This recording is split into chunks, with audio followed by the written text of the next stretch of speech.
Today on the Everything 80s podcast, did Sesame Street go too far with Follow That Bird?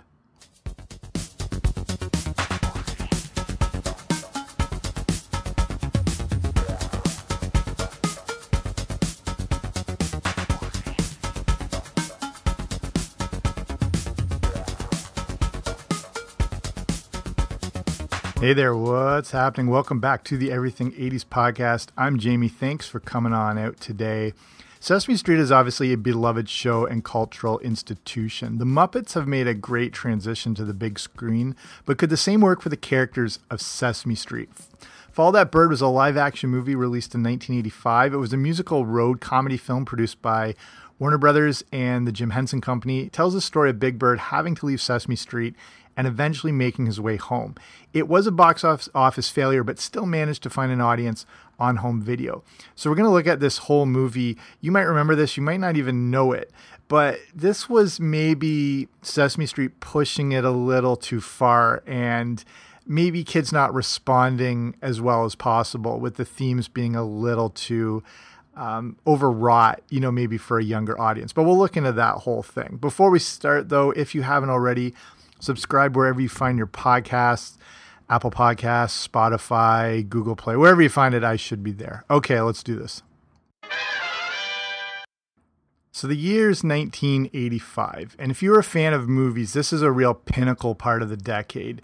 A lot of incredible films came out that year, including Back to the Future, The Goonies, The Breakfast Club, Pee-wee's Big Adventure, Gremlins, Ghostbusters, Mad Max. This is just scratching the surface, but the point is, it took a lot to stand out amongst the year's competition. This had a major impact on the movie Follow That Bird, because this film with these, iconic, well-known and beloved characters just wasn't able to make a dent in the box office. And again, it might have been that the tone of the movie was a little too intense for kids, or that the whole Sesame Street world just doesn't translate over to the big screen the same way the Muppets do. In either case, Follow That Bird is an interesting story of a kid's movie that probably should have been more successful than it was. So if you haven't seen this movie, or it's been a while and you need a refresher, the plot of it is the standard Jim Henson go-to, road trip movie, just like the original Muppet movie. It worked really well in that original Muppet movie, but just didn't have the same success with the Sesame Street characters. The movie obviously based around a 6-foot canary named Big Bird. And here a few Big Bird fun facts. Big Bird was the very first puppet to appear on Sesame Street when it first started. Also, this is the craziest fact of the podcast. If you've seen that I Am Big Bird documentary about Carol Spinney, who actually plays Big Bird, he was going to, as Big Bird, the character, be on the Challenger space shuttle originally. They were trying to create more interest in the space program. And they thought that Big Bird would be a way to do that with NASA, and they could have more tie-ins with, kids-related stuff and introducing them more into space. When they were starting to train for it, they realized they couldn't fit the 8-foot costume on board, and that's when they went the civilian school teacher route with Krista McCullough, who was chosen to go in his place. So just crazy. That documentary is amazing if you can track it down. I'm not even sure where it airs these days. Okay, so back to the plot of the movie. The Feathered Friends Board of Birds, which is an organization within the movie, has tracked down Big Bird and wants to place him with his own kind. This will get into some of the themes in a bit. You can see where it's going. Miss Finch from the board travels to New York City to visit Sesame Street and bring him to the Dodo family that lives in Illinois. The Dodos and their kids, who seem based on Donnie and Marie Osmond, don't see eye to eye with Big Bird. He eventually has enough of their crap and gets out of there. Big Bird is now on the lam, and the story hits national news. Everyone on Sesame Street sees the story and springs into action to help their giant friend. On the journey, Big Bird ends up meeting classic celebrity cameos that are famous in Muppet movies. This time we have John Candy, some other SCTV alumni. He hitches a ride with Waylon Jennings. He stays with 2 kids on their farm. While Big Bird's on the run, he's not only being tracked by Miss Finch, but by the Sleaze brothers. Obviously, with names like that, they're not up to any good. The Sleaze brothers have plans to kidnap Big Bird. They're able to do so and force him into dressing in blueface and perform in a carnival. That's all based around him singing this song about him being blue and sad, and that's sort of their draw to get the audiences in to see him. The Sesame Street gang has found Big Bird at the carnival, but the Sleaze brothers make a break for it. Big Bird is eventually rescued, brought back to Sesame Street, and realized this is his one true home. So a good theme there. But let's look at some of the cast and the main people involved with the movie. Some of these are very obvious, but I think it's just worth looking at these amazing performers during really the prime of the Jim Henson Company. This movie is also considered the last time that Jim Henson would perform Kermit in a movie. So the voice actors and performers, obviously Jim Henson performs Kermit and Ernie. Carol Spinney does Big Bird. Oscar the Grouch. Bruno the Trash Man. Frank Oz does Bert. Grover. I'd never known this till now. Cookie Monster. Jerry Nelson is voice of the Count and Harry Monster. Martin P. Robinson is Snuffleupagus. He does Telly Monster, Poco Loco. Bryant Young played the back of Snuffleupagus. Cheryl Wagner was Miss Finch. And then other performers like Trish Leeper and Gord Robinson play the Dodos. Those are the physical performers, but additional voices that include people like Brian Hofield as Daddy Dodo, Lorraine Newman as the mother, Kathy Silvers as Marie, and Eddie Deason as Donnie. For the human performances, you had the regular cast of Sesame Street with a few others added in, including Bob McGrath, Roscoe Orman, Emilio Delgado, Sonia Manzano, a lot of the classics that you would see. Also, interestingly in this is Kermit Love, who appears as Willie. And he was one of the puppet designers for Jim Henson. Apparently, no connection between the naming of Kermit and this guy Kermit Love, who's one of the original Muppeteers, which seems bizarre. Have you ever met anyone named Kermit? So I don't know. That must be some odd coincidence. So here's the production on putting this movie together.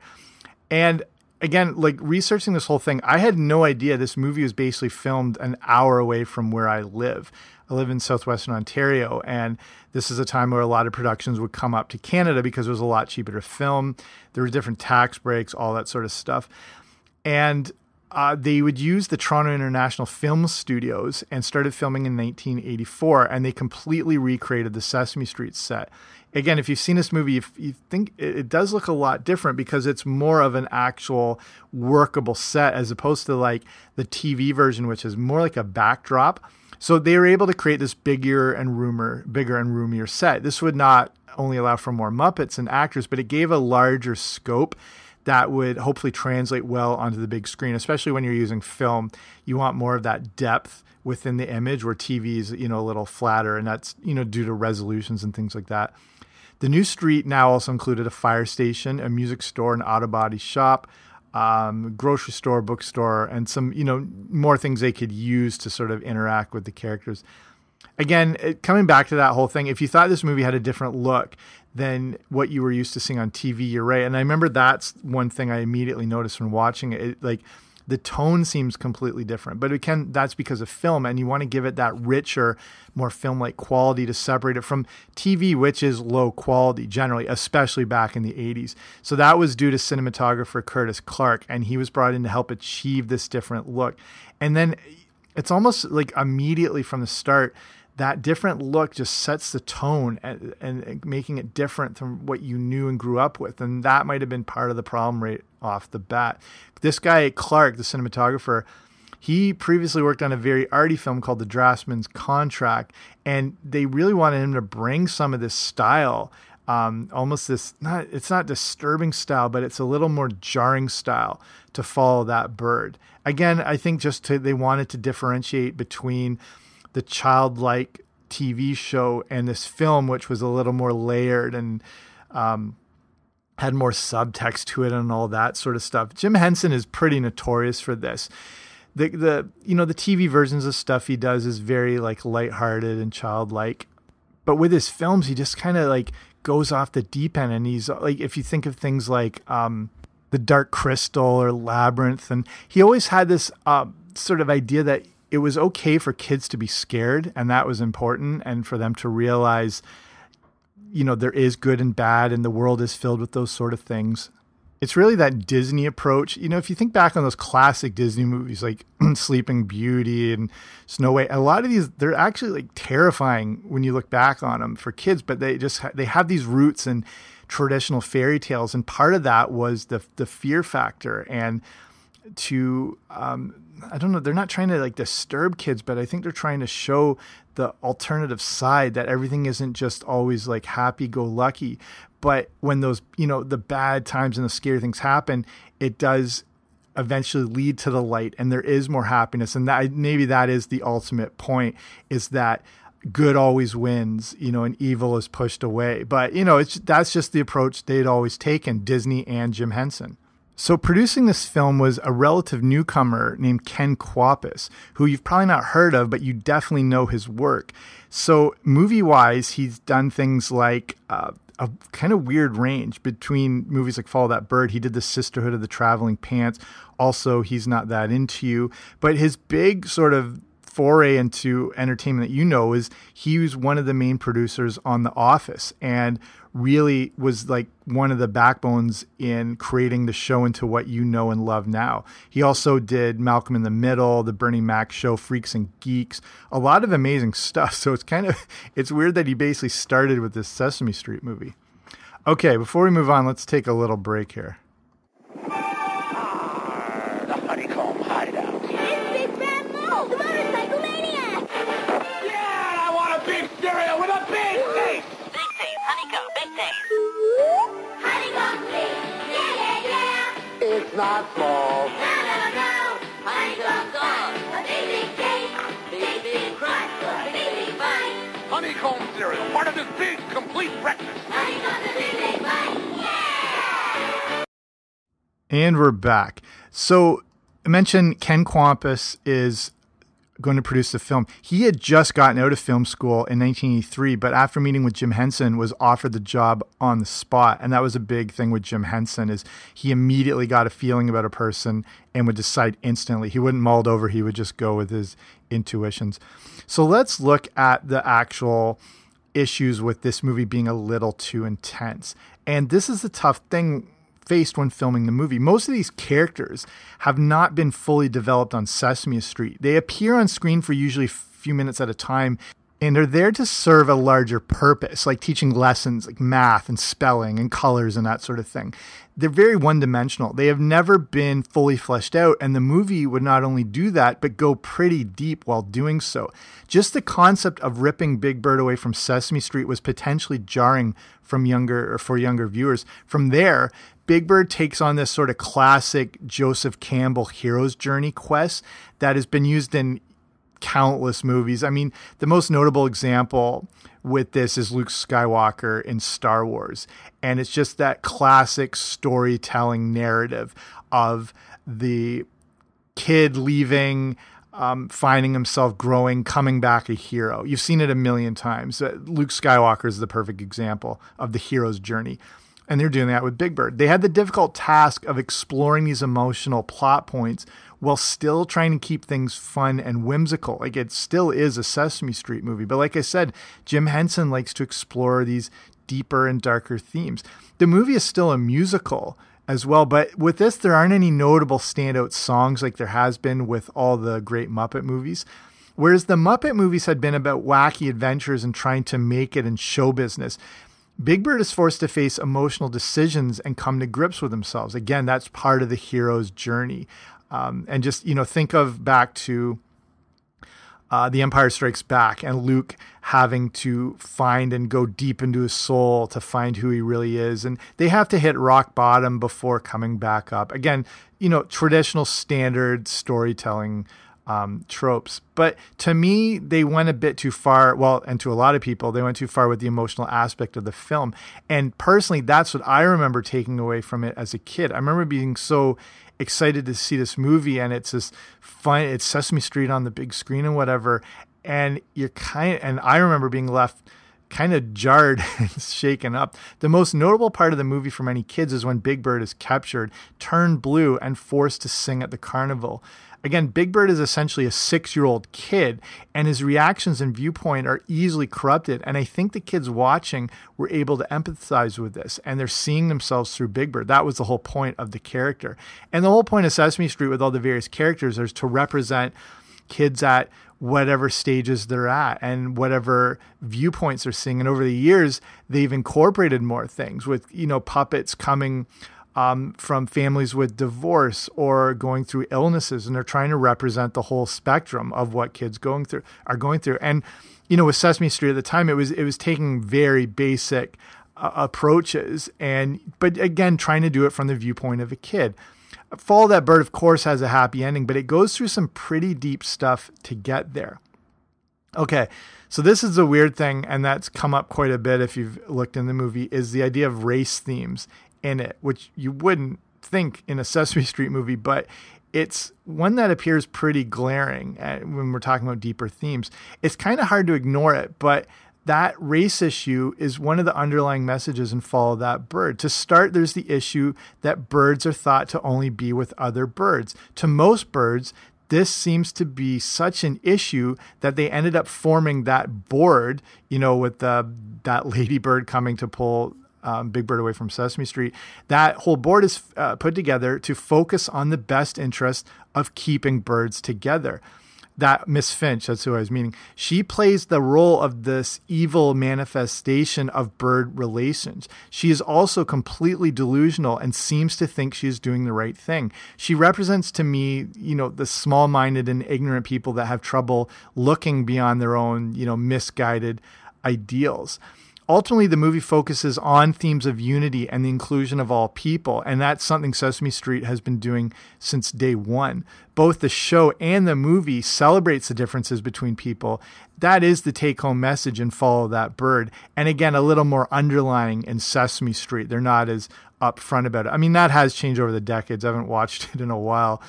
But that was what they want to explore with the movie. So, that's good and to teach the kids those lessons, but again, some parents groups saw that as a little too advanced for a 6-year-old. But I guess, ultimately teaching them those right lessons. But I don't think parents were expecting that going into the movie, that they were going to have to come out and maybe go over some of these deeper issues.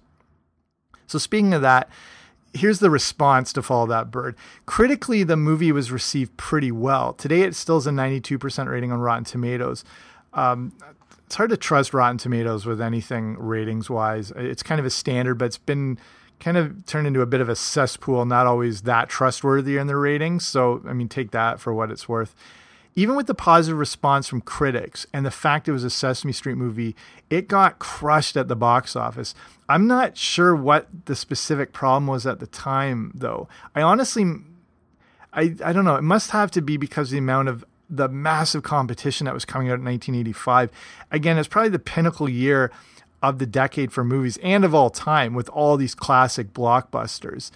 We've gotten into the era of the PG-13 movie, and that is the most profitable movie rating. And kids' movies are tougher because they only have limited showings, so it's hard to develop an audience. They're not going to run it all day because they want to put the bigger money-making movies in. And, they start them all sort of equally back in the 80s. So if it had a huge response, they would keep it going. Like Home Alone being an example, that was something that was supposed to have more of a limited run because there's other movies to go. But the response was so big, they had to fill all the different viewing times. And you didn't have these giant multiplexes that you do today that have 32 different theaters in one building. It would have think of your movie theater that you went to, it had 1 or 2 screens or something like that. So it only had a limited amount of showings.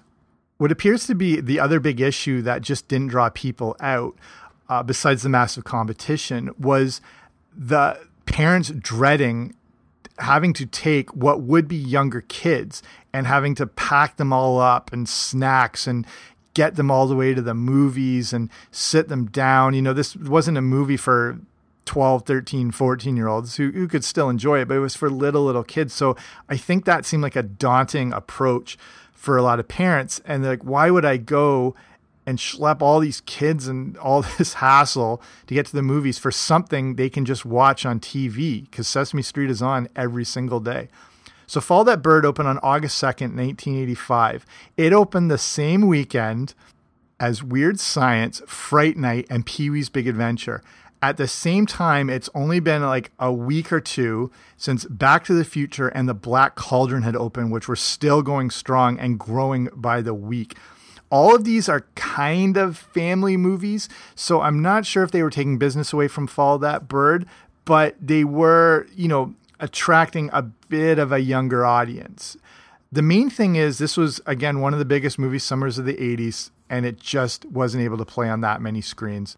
Here's another issue I didn't realize till looking back on this. They had also, at the same time, this is when the summer blockbuster is coming into its own. That wasn't always a thing. It sort of gradually happened over time. At this point, they had also reissued E.T., Gremlins, and Ghostbusters, so that probably didn't help things either. Either way, Follow That Bird made only $2.4 million in its opening weekend and just under $14 million for its entire run. It was seen as a huge disappointment and actually had a financial effect that impacted the Children's Television Workshop. If this movie had come out in November or April, it would have been a totally different story, and it could have had a bigger impact and had much more success. But this is, again, the movie industry is still sort of feeling things out, and the blockbuster is growing, and the summer movies are becoming more important than ever, and the big openings, like the May long weekend and all that sort of thing. So I don't think they anticipated that amount of competition would crush it. But let's look at the legacy and finding a new audience. Similar to movies like I've covered with Flight of the Navigator, another great movie that just didn't do well in the box office, Follow That Bird would find a bigger audience on home video. So home video is still relatively new at the time, and the concept of owning a movie that you could watch over and over was starting to become commonplace. They started out being extremely expensive to own a brand new release, but eventually it started coming down, and that's where more people would discover these movies. The movie was released on VHS and Laserdisc. If you want to learn all about the history of Laserdisc and the actually pretty amazing story of VHS versus Beta, go back into the earlier episodes where I've covered those things. Okay, so it comes out in 1986, and every kid who missed it in the theater finally got to see it. I remember getting to watch this at my neighbor's house again and seeing it for the first time. And even again, like I said, it was slightly overwhelming, but still compelling. Kids, though, now would embrace the movie even more, with many reportedly physically wearing out copies of the tape. I don't know if you're one of these kids. Again, you might not have ever heard of this thing, or you might have loved it. That's why you clicked on this episode. You might have been one of those kids who actually wore out copies of the tape.